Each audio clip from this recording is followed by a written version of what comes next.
नमस्कार. श्रीमद भगवद्गीता भाग 5. वाचकांची अडचण दूर करण्यासाठी मी थोडी वेगळी मांडणी केली आहे.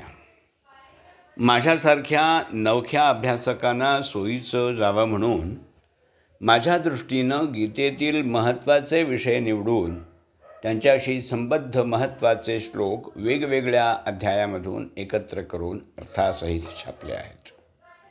त्यासोबतच श्लोकांचा आशय जो मला माझ्या वाचनातून उमगला तो संकलित केला आहे. काही ठिकाणी माझे स्वतःचे विचारही मांडलेले आहेत. कदाचित कोणी असा आक्षेप घेतील की असं करणं म्हणजे गीतेची तोडफोड करण्यासारखं नाही का? मी त्यांना आश्वासन देऊ इच्छितो की भगवद्गीतेविषयी नितांत आदर ठेवून केवळ अभ्यास सुलभ व्हावा म्हणून मी श्लोकांचा क्रम बदललेला आहे. यापूर्वीही अनेकांनी असे प्रयत्न केलेले आहेत. वर उल्लेख केलेल्या गुरुदेव रानडे यांच्या ध्यानोपकारणी गीता या पुस्तकातसुद्धा एकेका विषयाशी संबंधित असलेले गीतेचे श्लोक अनेक अध्यायातून एकत्र करून विषयानुसार ते 12 अध्यायात विभागले आहेत. गीता कोणी सांगितली किंवा कोणी लिहिली या मुद्द्याचं स्पष्टीकरण गीताभ्यासाच्या सुरुवातीलाच करणं आवश्यक आहे असं मला वाटतं. श्रद्धाळू वाचक असं मानतात की श्रीकृष्ण अर्जुनाचा 700 श्लोकांचा संपूर्ण संवाद रणभूमीवर घडला आणि भगवान व्यास महर्षींनी आपल्या दिव्य शक्तीच्या बळावर तो पाहिला, ऐकला आणि शब्दनशब्द जसाच्या तसा लिहिला. इतर काही जण म्हणतात की श्रीकृष्णाने अर्जुनाला पडलेला मोह निवारण करून त्याला पुन्हा युद्धाला प्रवृत्त करण्यापुरता उपदेश रणभूमीवर केला आणि त्याबरोबर आपलं विश्वरूप दाखवलं. व्यासमुनींनी आपल्या प्रतिभेनं तो प्रसंग आणि उपदेश हे विस्तारित रूपात लिहिले. महाभारताचा लेखकसुद्धा एक नसून महर्षी व्यासांनी लिहिलेल्या मूळ जय नामक ग्रंथात वैशंपायन आणि सौती या दोघांनी एकानंतर एक अशी भर घालून आता उपलब्ध असलेल्या महाभारताची रचना केली असंही बऱ्याच संशोधकांचं मत आहे. त्याचप्रमाणे गीता ही 3 लेखकांच्या परिश्रमातून संकलित झाली हे श्री खैर यांचं आणि इतर काही संशोधकांचं अनुमान आपण यापूर्वी पाहिलं आहे. ही पार्श्वभूमी समजून घेतली की बऱ्याच जणांच्या एका शंकेचं किंवा काही लोक जो आक्षेप घेतात त्याचं निरसन करता येतं. गीतेत सर्वत्र माणसानं अहंकार सोडावा असा उपदेश आहे.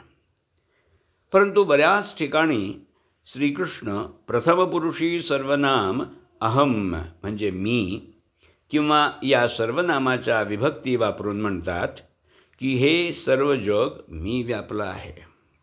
माझे स्मरण करत जो देह सोडतो त्याला उत्तम गती मिळते. मला अनुसरून युद्ध कर. या लोकात आणि वेदात मी पुरुषोत्तम नावानं प्रसिद्ध आहे.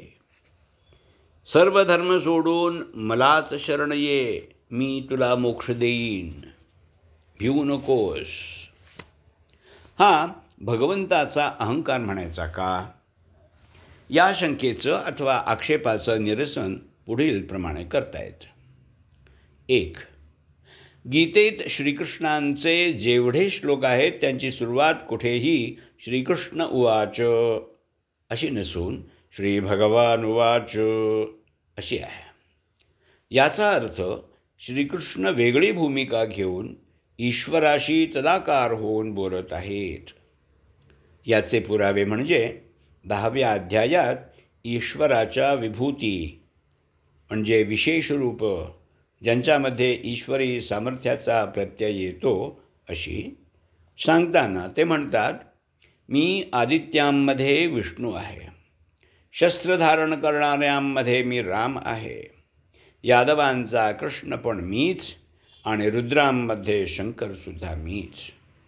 माझ्या एका अंशाने मी सर्व जग व्यापलेले आहे.